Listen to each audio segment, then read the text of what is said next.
Selamat pagi anak-anak. Sebentar kita mau belajar pelajaran agama. Tapi sebelumnya Mem Gina mau ajak kita untuk berdoa bersama-sama ya. Anak-anak bisa menyiapkan buku modul dan Alkitabnya. Sementara itu kita berdoa. Doanya boleh ditirukan ya anak-anak. Tuhan Yesus, terima kasih buat hari ini. Sekiranya sebentar kami mau belajar, Tuhan yang pimpin, Tuhan yang sertai, beri kami hikmat, beri kami pengertian, biar apa yang diajarkan, Tuhan kami boleh terima, kami boleh lakukan dalam kehidupan kami sehari-hari, kami boleh mengerti apa yang mau Kau ajarkan untuk kami ini kerjakan sepanjang hidup kami. Terima kasih Tuhan Yesus, terima kasih, beri kami juga ingatan yang kuat untuk kami boleh mengingat apa yang akan diajarkan. Terima kasih Tuhan, pelajaran agama sebentar kami mau serahkan ke dalam tangan kuasa-Mu. Di dalam nama Tuhan Yesus Masiah kami berdoa dan bersyukur. Amin. Oke, sekarang kita mau buka di buku modulnya. Dibuka di halaman 15, bab yang ke-7 kita mau belajar tentang orang Farisi yang bernama Nikodemus. Ya, bacaan Alkitabnya kita ambil dari Yohanes pasal yang ketiga. Yohanes pasal yang ketiga ya. Ya, judul perikopnya adalah percakapan dengan Nikodemus. Nanti kalau anak-anak lihat videonya, Mem Gina sudah siapkan video tentang percakapan dengan Nikodemus. Nanti anak-anak akan bisa lihat dan belajar di situ apa yang diperbincangkan oleh Nikodemus dan Tuhan Yesus. Tapi sebelumnya, Mem Gina akan beri latar belakangnya. Nikodemus ini adalah seorang ahli Farisi. Dia salah satu pemimpin agama Yahudi yang cukup terkenal pada waktu itu. Dan Yesus ini, sebelum dia bertemu dengan Nikodemus, Yesus berada di Bait Suci, dia di Yerusalem waktu itu.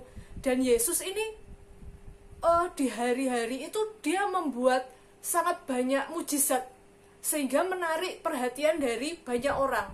Dan Nikodemus ini salah satunya. Dia, sekalipun dia orang Farisi, rupanya ada yang berbeda dengan Nikodemus. Nikodemus menjadi salah satu orang yang tertarik untuk berbicara dan mencari Tuhan Yesus. Sehingga dia meluangkan waktu, malam-malam dia pergi mencari Tuhan Yesus. Dia hendak mengenal, dia hendak mencari tahu Tuhan Yesus ini siapa. Sebab di dalam hati Nikodemus, dia percaya bahwa Tuhan Yesus ini bukan sembarang nabi. Dia berasal dari Elohim sendiri.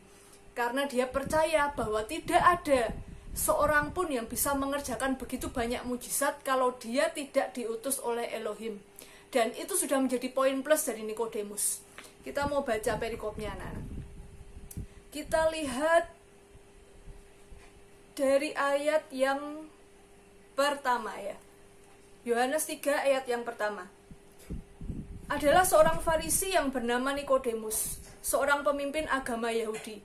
Ia datang pada waktu malam kepada Yesus dan berkata, "Rabi, kami tahu bahwa engkau datang sebagai guru yang diutus Elohim. Sebab tidak ada seorang pun yang dapat mengadakan tanda-tanda yang engkau adakan itu jika Elohim tidak menyertainya." Yesus menjawab katanya, "Aku berkata kepadamu, sesungguhnya jika seorang tidak dilahirkan kembali, ia tidak dapat melihat kerajaan Elohim." Kata Nikodemus kepadanya, "Bagaimanakah mungkin seorang dilahirkan kalau ia sudah tua? Dapatkah ia masuk kembali ke dalam rahim ibunya dan dilahirkan lagi?" Jawab Yesus, "Aku berkata kepadamu, sesungguhnya jika seorang tidak dilahirkan dari air dan roh, ia tidak dapat masuk ke dalam kerajaan Elohim. Apa yang dilahirkan dari daging adalah daging, dan apa yang dilahirkan dari roh adalah roh. Janganlah engkau heran karena aku berkata kepadamu, kamu harus dilahirkan kembali. Angin bertiup kemana ia mau dan engkau mendengar bunyinya. Tetapi engkau tidak tahu dari mana ia datang atau kemana ia pergi. Demikianlah halnya dengan tiap-tiap orang yang lahir dari roh." Nikodemus menjawab katanya, "Bagaimanakah mungkin hal itu terjadi?" Jawab Yesus, "Engkau adalah pengajar Israel, dan engkau tidak mengerti hal-hal itu?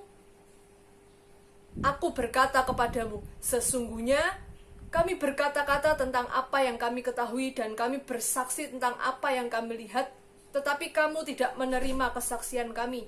Kamu tidak percaya waktu aku berkata-kata dengan kamu tentang hal-hal duniawi. Bagaimana kamu akan percaya kalau aku berkata-kata dengan kamu tentang hal-hal surgawi? Tidak ada seorang pun yang telah naik ke surga selain daripada Dia yang telah turun dari surga, yaitu Anak Manusia atau Yesus sendiri. Nah, di sini Mem Gina mau bahas soal pertanyaan Nikodemus. Tuhan Yesus berkata, kalau seseorang tidak dilahirkan kembali dari air dan dari roh, dia tidak dapat masuk ke dalam kerajaan surga. Dan Nikodemus bertanya, pertanyaan yang logika, pertanyaan yang masuk akal. Benar ya anak-anak? Kalau seseorang sudah dewasa, seseorang sudah dilahirkan, dan dia bahkan sudah menjadi tua, bagaimana dia bisa dilahirkan kembali? Masakan dia harus masuk lagi ke dalam perut ibunya? Tapi Tuhan Yesus berkata, sesungguhnya yang lahir dari daging adalah daging, tetapi yang dilahirkan, yang dimaksud oleh Tuhan Yesus dilahirkan kembali, itu lahir dari air dan roh, bukan lahir yang dari daging. Tubuh kita ini sekarang, tubuh kita ini adalah daging. Waktu ibu kita melahirkan kita, itu kita dilahirkan dari daging. Dan apa yang anak-anak lihat sekarang, tubuh anak-anak seperti apa, itu namanya tubuh daging. Sedangkan yang Tuhan Yesus katakan kepada Nikodemus dilahirkan kembali, itu berbicara tentang manusia roh. Nah, gimana memang maksudnya? Jadi, manusia kita ini punya 3 anak-anak. Ada manusia daging, manusia tubuh, dan manusia jiwa, dan manusia roh. Inti dari manusia kita adalah manusia roh. Yang Tuhan minta untuk kita dilahirkan kembali adalah manusia roh kita. Sebab kalau roh itu tidak dilahirkan kembali, nanti waktu tubuh daging ini binasa, maka roh dan jiwa juga ikut binasa. Jadi manusia terdiri dari 3 anak-anak.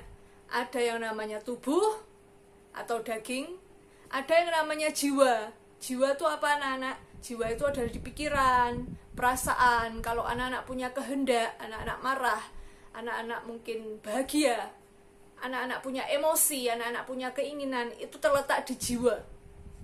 Kemudian ada yang namanya manusia roh. Nah, manusia roh kita ini yang terkoneksi dengan Tuhan sendiri. Jadi kalau manusia roh kita tidak dilahirkan kembali, maka koneksi dengan Tuhan, dengan Elohim itu akan terputus. Belum ada sambungannya. Sampai manusia roh itu dilahirkan kembali, itu yang terhubung dengan roh Tuhan, dan itu yang akan membuat kita diselamatkan. Makanya kenapa Tuhan Yesus katakan, Mem Gina mau ulang sekali lagi, di ayat yang ketiga. Kata Tuhan Yesus, sesungguhnya jika seorang tidak dilahirkan kembali, ia tidak dapat melihat kerajaan Elohim. Bagaimana caranya seseorang dilahirkan kembali dari air dan roh? Kelahiran kembali dari air ini bicara tentang baptisan air anak-anak. Baptisan air di mana seseorang tenggelam dan kemudian dikeluarkan lagi, itu berbicara tentang kelahiran di dalam air. Nah, kelahiran dalam roh bicara apa? Kelahiran dalam roh berbicara tentang baptisan Roh Kudus atau kepenuhan Roh Kudus. Yang pertama dilakukan dulu anak-anak, baptisan air. Baptisan air itu lambang bahwa kita ini yang manusia lama sudah mati dan kemudian manusia baru dibangkitkan. Itu lambang baptisan air. Bagaimana seseorang bisa dilahirkan dari air? Seseorang harus menerima baptisan air dulu.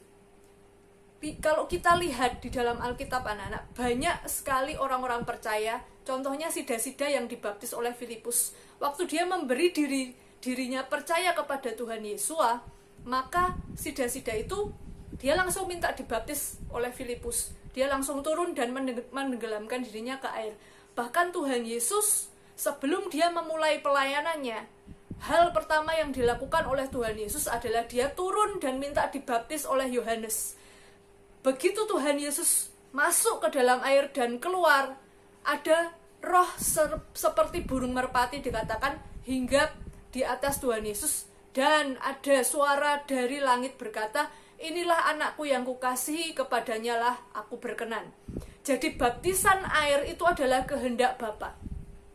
Kalau seseorang ingin dilahirkan kembali dari air, bukan berarti artinya dia masuk dalam rahim ibunya, tapi baptisan air itu membuat seseorang dilahirkan kembali dari air, dan itu adalah kehendak Bapa. Teladannya siapa? Contoh saja Tuhan Yesus. Sebelum melakukan semua pelayanan, sebelum menggenapkan tugasnya dan destininya, Tuhan Yesus yang pertama kali dilakukan adalah dia masuk dalam baptisan air.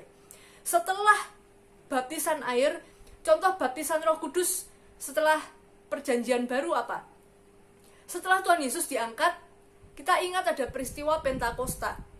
Murid-murid Tuhan Yesus itu dibaptis, dipenuhi dengan Roh Kudus, dan mereka berkata-kata dalam bahasa baru. Itulah yang namanya baptisan Roh Kudus.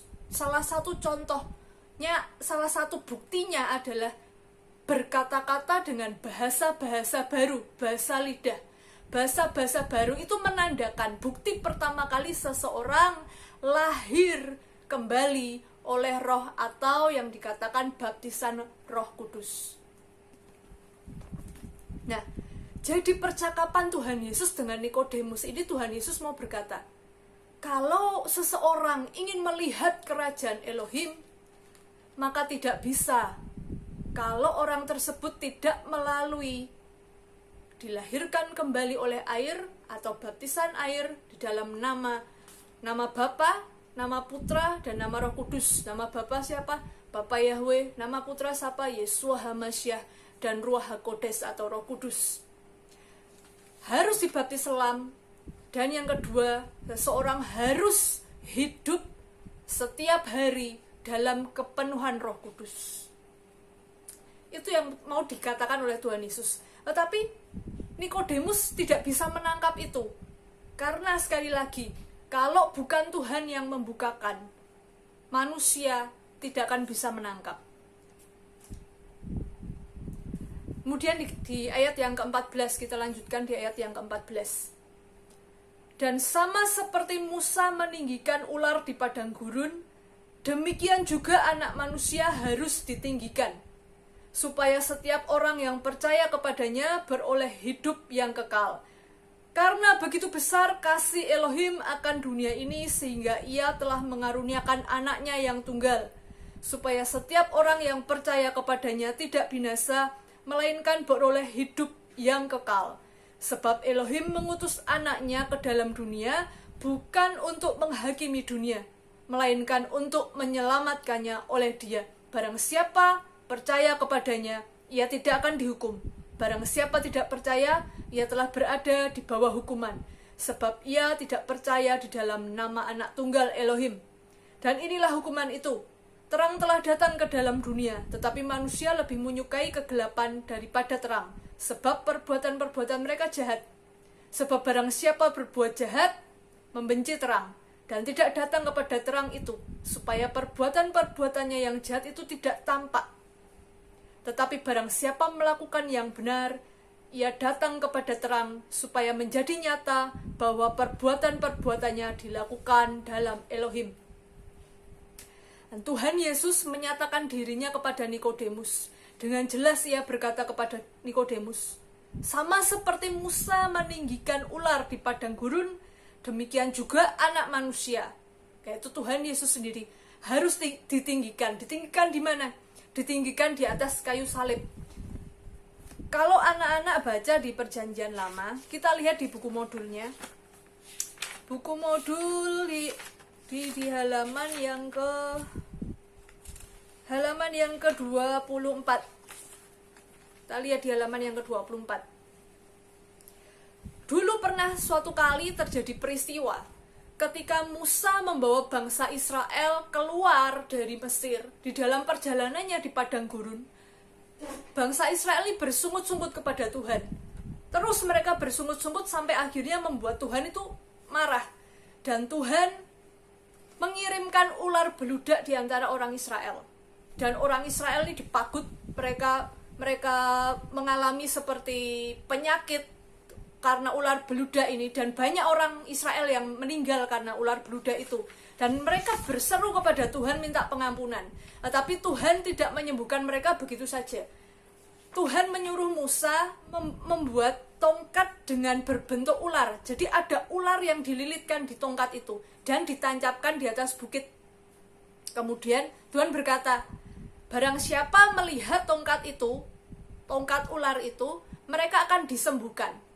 Nah, bangsa Israel ini semua yang sudah terpagut ular, mereka berusaha melihat tongkat ular itu, tongkat ular tembaga yang dibuat oleh Musa, dan mereka disembuhkan.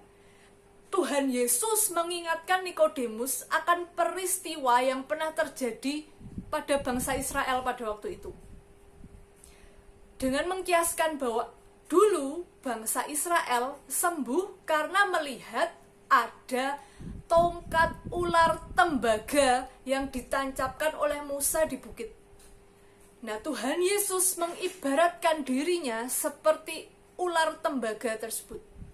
Dengan berkata, barang siapa melihat anak manusia yang ditinggikan, yaitu Tuhan Yesus sendiri di atas kayu salib, dan menjadi percaya kepadanya, maka hukuman yang tadinya kebinasaan menjadi jatah manusia, selesai dan berhenti.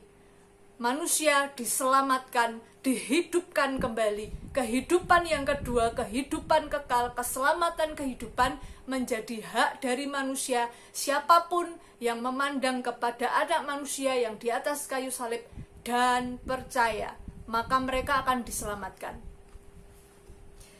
Gina punya ayat hafalan buat anak-anak ya. Kalau nanti anak-anak lihat, boleh dicatat di Yohanes 3 ayat yang ke-16. Nah, ini seharusnya sudah menjadi ayat hafalan yang sering kali kita hafalkan. Tapi Gina mau tugasnya anak-anak hafalkan. Nanti boleh direkam, boleh voice recording gak apa-apa, boleh video gak apa-apa. Hafalkan ayat Yohanes 3 ayat yang ke-16. Demikian bunyinya, karena begitu besar kasih Elohim akan dunia ini, sehingga ia telah mengaruniakan anaknya yang tunggal, supaya setiap orang yang percaya kepadanya tidak binasa, melainkan beroleh hidup yang kekal. Itu ya hafalannya anak-anak. Nah, percakapan dengan Nikodemus tadi intinya apa? Kita mau belajar apa dari percakapan dengan Nikodemus? Ada 3 hal anak-anak. Yang pertama, kalau kita ingin melihat kerajaan Elohim, apa tadi? Harus dibaptis air. Dibaptis artinya ditenggelamkan. Jadi harus selam. Yang kedua, dibaptis Roh Kudus, dilahirkan dari roh. Bagaimana caranya? Berdoa anak-anak. Minta kepenuhan Roh Kudus, minta berdoa, minta kepada Tuhan. Pasti anak-anak akan diberi kepenuhan Roh Kudus. Kalau anak-anak nggak tahu caranya, anak-anak boleh hubungi guru atau kakak rohani, atau anak-anak boleh kontak dengan Gina. Kita akan berdoa sama-sama minta anak-anak kepenuhan Roh Kudus. Poin yang ketiga, yang diajarkan dari percakapan dengan Nikodemus apa? Tuhan Yesus menyatakan dirinya sendiri kepada Nikodemus dan kepada kita bahwa tidak ada keselamatan yang diberikan kepada anak manusia selain daripada dirinya sendiri, yaitu Tuhan Yesus sendiri lewat kayu salib. Itu poin yang ketiga, bahwa kalau kita ingin memperoleh keselamatan, kesempatan, kehidupan kekal, kita harus melihat kepada anak manusia yang ditinggikan di kayu salib, yaitu Tuhan Yesus, dan percaya kepadanya. Kita mendeklarasikan iman kita dan kita memperoleh keselamatan. Nah, sekarang Gina mau tanya nih, siapa yang belum pernah mendeklarasikan iman percayanya kepada Tuhan Yesus?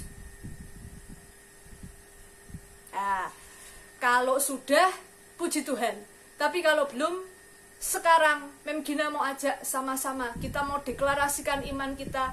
Kita percaya bahwa Tuhan Yesus satu-satunya Tuhan dan Juru Selamat dalam hidup kita.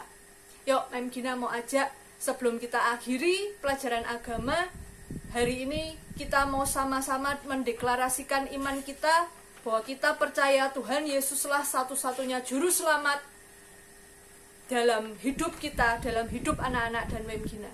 Yuk, kita mau berdoa. Doanya ditirukan ya. Tuhan Yesus, terima kasih karena Engkau sudah mati buat kami untuk menebus dosa kami. Sekarang Tuhan, kami percaya bahwa hanya Tuhan, Yeshua HaMashiach, satu-satunya Juru Selamat dan penebus kami, yang membuat hidup kami dibenarkan, bukan karena perbuatan kami atau apapun dalam hidup kami, tapi karena kami percaya bahwa Tuhan Yeshua adalah anak Elohim sendiri yang sudah membayar kami lunas, dan sekarang hidup kami termeterai di dalam nama Tuhan Yeshua HaMashiach. Tuhan, biar Engkau yang menuliskan nama kami di dalam kitab kehidupan anak domba. Terima kasih Tuhan, terima kasih. Biar termeterai doa kami di dalam nama Tuhan Yeshua HaMashiach. Amin. Nah, sekarang anak-anak tugasnya, jangan lupa tadi ada ayat hafalan Yohanes 3 ayat yang ke-16. Dan juga anak-anak kalau belum baptisan air dan belum baptisan Roh Kudus, anak-anak boleh hubungi kakak rohaninya masing-masing. Tapi untuk baptisan air, anak-anak harus terlebih dahulu mengerti apa artinya baptisan air. Kalau anak-anak tidak paham, anak-anak boleh kontak Mem Gina, anak-anak mungkin boleh kontak gembala kelas masing-masing atau kakak rohani di sekolah minggu masing-masing.